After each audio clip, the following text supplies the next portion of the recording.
Шинэ 7 өдрийн мэнд хүргэе үзэгчтэй ховд дэзэс бэлтгэн хүргэдэг мэдээлэл хөтөлбөр эхэлж байна. Анхаарлаа хандуулна.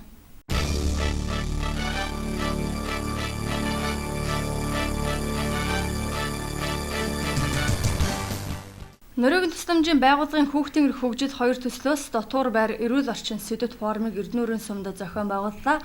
Дээрх үйл ажиллагаанд Ховд Баян Үзгийн аймгийн сургуулиудын захирал, нийгмийн ажилтан дотуур байрны багш зэрэг зорилттой бүлгийн 120 орчим хүн хамрагдсан байна.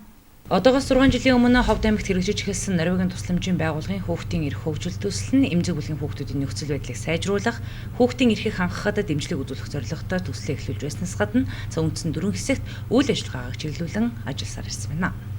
Тухайлбал олон нийтийн хөгжил, дотуур байранд ах хүүхэд, нийгмийн ажлын боловсрол, нөлөөллийн үйл ажиллагаа юм. Хүүхдийн эрх хөгжил төслийн 1-р шат амжилттай үр дүнтэй хэрэгжсэн учраас төслийн 2-р үе шатыг дахин хэрэгжүүлэхээр болж 2014-өөс 2018 он хүртэл дотуур байрны үйлчилгээний орчин сайжруулах, бит орчин дэмжих чиглэлээр төслөө хэрэгжүүлэн ажиллаж байна. Хүүхдийн эрх хөгжил 2 төслийн гол стратеги бол хүүхэдтэй ажилдаг тэр тусмаа жилийн ихэнх хугацааг гэр бүл эцэгхээсээ хол дотуур байранд биедан амьдарч буй хүүхдүүдтэй ажилдаг. Тэдний ойр дотны зөвлөн туслагч, найз нөхөр, хамгаалагч нь болох дотуур байрны багш ажилчид сургуулийн удирдлагууд дотуур байрны асуудлыг шийдвэрлэхэд нөлөө бүхий шийдвэр гаргагч нарт чиглэсэн тэдний хүүхдийн эрх хамгааллын болон эерэг зан үйлийг төлөвшүүлэх мэдлэг чадвар, хандлагыг нэмэгдүүлэх сургалт сурталчилгаа, нөлөөллийн үйл ажиллагаар дамжуулан дотуур байрны орчин сайжруулах, бит орчин дэмжих явдал байлаа. Энэ хүрээндээ дотуур байр хүчирхийлэлгүй эрүүл орчин сэдвүүд форумыг Эрдэнэ бүрэн суманд зохион байгуулсан байна. Норвегийн тусламжийн байгууллагын хүүхдийн эрх хөгжил 2 төсөл маань бас манай аймагт 6 дахь жилөөгөө ороод амжилттай хэрэгжиж явж байгаа. Энэ жилийнхээ хүрээнд одоо шинэ хичээлийнхээ жилийнхээ өмнө бид урд одоо энэ төслийн үр дүн одоо хийсэн бүтээсэн ажлынхаа ол дамжилтыг ярьж туршлага хоорондоо суралцах зорилготой. Ингээд Ховд аймгийн Эрдэнэрийн суманд Баян Үлгийн аймаг, Ховд аймгийн одоо дотуур байрны багш зарим сургуулиудын захирлуудыг оролцуулсан 200 гаруй хүний сургалтыг бол зохион байгуулаад амжилттай явагдаж байна. Энэхүү форумыг яагаад зохион байгуулах болсон бэ гэхээр бас бид Норвегийн тусламжийн байгууллагын төсөл маань хэрэгжээд тэрийн захиргааны байгууллагуудтай хамтарч ажиллаад одоо 6 дахь жилдээ орж байгаа гэж хэлсэн. Энэхээ хүрээнд бас одоо бид хийсэн зүйлүүд маань ямар үр дүнд хүрвэ?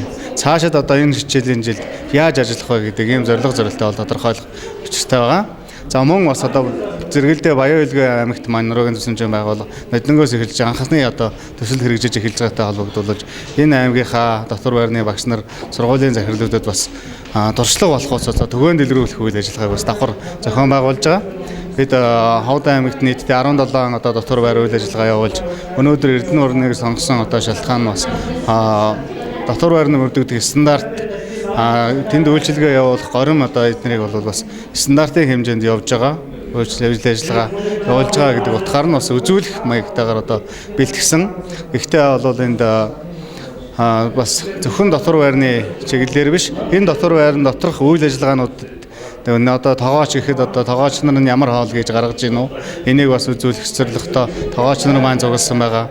Дотуур байрны эмчнэр маань одоо яаж ажиллаж гин үү? Энийг одоо бусад одоо дотуур байрны эмчнэр нь яаж одоо эндээс туршлага судлах вэ гэдэг хвчлэнгээр бол дотуур байрны нийт ажиллагчдын дунд одоо туршлага судлах ийм үйл ажиллагаа явуулж байгаагаараа бас онцлог. Ингээд форумны маань эцсийн үр дүн бас хилцүүлгүүд бас салбараараа явсан байгаа. Энэ хилцүүлгийнхаа үр дүнг нэгтгэж бид энэ шинэ хичээлийнхээ жилийн хүрээнд зөвлөмж болгож, урайлга болгож одоо эрх зүйн баримт өчгүүдийг бол бид нар батлаж гаргана. Тэгээд ингээд 10 шинэ хичээлийн жил буюу 2015-аас 2016 оны хичээлийн жилд маань энэ зөвлөмжөө яаж хэрэгжүүлж ажиллах вэ? Энэ дээр бол бид хяналт тавиад эх одоо хичээлийн жилийнхээ өмнө дахин уулзаж ололт амжилт алдаа дутагдлаа бол дахиж ингэж залруулж засаж явахаар ингэж төлөвлөж ажиллаж байна. Дотуур байранд хүчирхийлэлгүй орчин бүрдүүлэх, хүүхдийн эрүүл мэндийг хамгаалахад орон нутгийн оролцоо, үйл ажиллагааг эрчимжүүлэх зорилгоор зохиогдсон тус форумд Ховд Баян Үлгийн аймгийн сургуулиудын захирал, нийгмийн ажилтан, дотуур байрны багш, эмч, дотуур байрны тоогооч, жижүүр, боловсрол соёлын газрын дарга мэргэжилтнүүд, хүүхэд гэр бүл хөгжлийн хилтэс, эрүүл мэндийн газар, нийгмийн хөгжлийн хилтэс, сумын удирдлагууд гэсэн 120 орчим хүн хамрагдсан байна. Би Эрдэнэ бүрэн сум дээр зохион байгуулагдаж байгаа дотуур байр хүчирхийлэлгүй эрүүл орчин энэ форумын зөвлөгөөнд зэрэг сумаас ирж оролцож байгаа. Зэрэг сумын сургуулийн захирал хүн байна. Энэ сургалт зөвлөгөө нь бол анх 2013 онд бас Ховд аймгийнхаа нийт сургуулиудын дунд бас энэ форум хэлэлцүүлгүүдийг зохион байгуулж явсан. За энэ бол хоёр дахь том хэлэлцүүлэг форум явагдаж байна. За эндээс одоо хүүхдийн хүчээр хөвөлгүй орчин, хүүхдийн эрүүл байх орчны талаар бол томоохон одоо бодлогын баримт бичгүүдийг бол эндээс боловсруулагдаж гарах байгаа. Энэ бүхнийг бас бид бүхэн сургууль өөрсдийнхөө курсын дээр очиж буулгаж одоо хүүхдийнхээ эрүүл аюулгүй орчныг бий болгохын төлөө ажиллах болно. Тэгээд өнгөрсөн удаагийн одоо форум зөвлөгөөнөөс гарсан зөвлөмжүүд маань бас сургуулиуд дээр одоо баримт бичиг болж очсон. Бид бүхэн бас тэрнийг мөрдлөг болгож ингэж ажилладаг байгаа. За энэ удаагийн форум зөвлөгөөнөөс ч гэсэн дотор байрны хүүхдүүдийн одоо эрүүл аюулгүй орчны талаар нэлээд яам улс орныхаа хэмжээнд олон хүмүүс одоо энд ирсэн учраас эндээс нэлээд чухал баримт бичиг одоо гарч боловсруулагдаж гарна гэдэгт бол итгэлтэй байгаа. Хөдөө сумын хүүхдүүдийн 2 дахь гэр болсон дотор байр нь тэдний хувьд эрүүл аюулгүй орчин бүрдүүлсэн байхаас гадна хүчирхийлэл айдасгүй байх нь хамгаас чухал. За гэр бүл аав ээжээсээ хол тэднийгээс санаж битгэрсэн хүүхдүүдийн хувьд дотор байрны дах дарамт шахалт нь сурагчдын хичээл сургалганд сөргөөр нөлөөлөх, төлөвшин хүмүүжигтнээс асар ихээр нөлөөлдөг.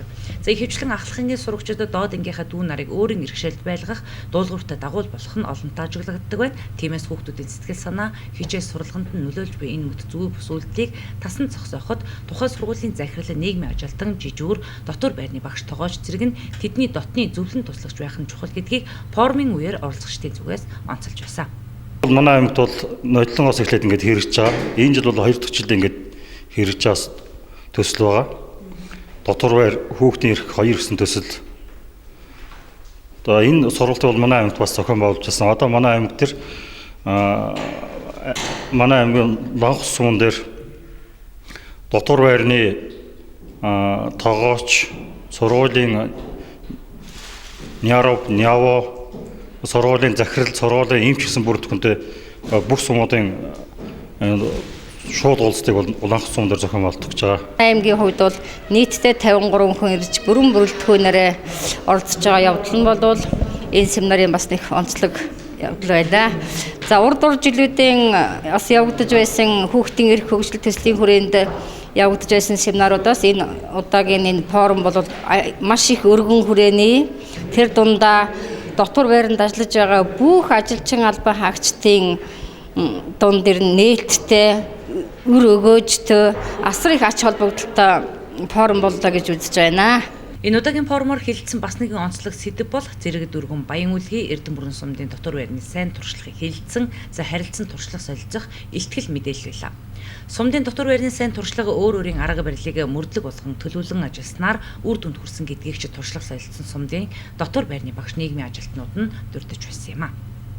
Нарийн тусламжийн байгууллагын хүүхдийн эрх хөгжил төсөл энэ 8 дугаар сарын 21-22-ны өдрүүдэд Ховд аймгийн Эрдэнэ бүрэн сум нь Ховд болон Баян Үлгий аймгийн нийт 100 гаруй төлөөлөгчдийг оролцуулсан дотор байр хүчирхийлэлгүй эрүүл орчин хэмээх энэхүү форумыг амжилттай зохион байгуулаад өндөрлөж байна. За энэхүү форумын гол зорилго бол дотор байранд бүтэн жилийн 9 сарын турш эцэг эхээсээ хол амьдарч байгаа хүүхдүүдийг эрүүл аюулгүй орчин нөхцөлд амьдруулахад дотор байранд ямар асуудлууд тулгамдаад байгаа тэр асуудлуудыг хэрхэн шийдвэрлэх талаар энэ төлөөлөгчид бол 2 хоногийн турш хэлэлцэж энэ форумоос бид нар ямар зөвлөмж шийдвэрт хүрч болох вэ гэдгийг ингээд ярилцлаа. Тэгээд энэ хүү зөвлөмжийг бол бид нар шат шатанда хүргүүлнэ. Орон нутгад сургууль, дотор байр,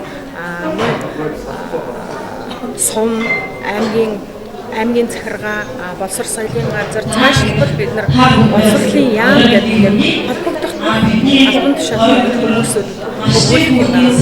За тэгээ энэхүү форумын хэлсэн асуудлаас харж байхад ер нь бол хүмүүсүүд өөрсдийнх нь зан харилцаа хүүхдтэй ажиллах арга барил хүчирхийллийн талаар ойлголт хандлага нэлээд чухал байгааг хүндэн тавилаа. Үүнтэй холбоотойгоор Нарийн тусламжийн байгууллагын хүүхдийн эрх хөгжил төсөл хүмүүсийн оюунд нь хөрөнгө оруулалт хийдэг бол маш их харан ажилладаг. Тэгээ энэхүү ажлынхаа хүрээнд бол бид энэ форумыг зохион байгуулсан. За энэ чиглэлийн форум сургалт үйл ажиллагааг бид цаашид тасалдаггүй хоёр аймгийн хэмжээнд зохион байгуулах юм аа.